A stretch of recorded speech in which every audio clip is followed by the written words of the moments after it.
Un stade vide, des vestiaires déserts. Les rugbyman bergaliens sont depuis hier condamnés au repos. Plus d'entraînement, le match amical prévu samedi à Dijon est annulé. La planète Ovalie s'est arrêtée de tourner. 11 joueurs ont déjà quitté le club. La vingtaine restante est toujours sous contrat avec le CSBJ. C'est quand même une opération qui n'est pas facile. Personnellement, c'est la première fois que ça m'arrive dans ma vie. Il faut que je sois président bénévole pour déposer le bilan d'une société. Bon, mais c'est comme ça, le mal est fait. Maintenant, ce qui se passe, c'est que les joueurs, tous ceux qui sont sous contrat, attendent leur lettre de licenciement officielle. Devant le siège du club, dans les rues piétonnes de Bourgoin, rares sont les passants qui ignorent le sort du CSBJ. Ici, les ciels et grenats font un peu partie du patrimoine. Dommage pour l'équipe en elle-même, quoi. Mais sinon, après, c'est les retombées économiques, c'est tout le reste autour de notre équipe, quoi. Mine de rien, ça nous amène du public.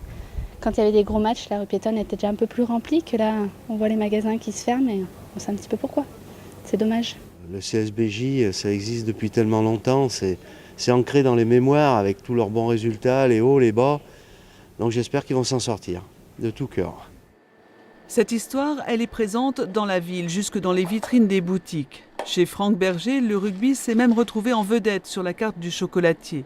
Sa spécialité a pour nom Berjali. Il fallait bien un ancien rugbyman pour y penser.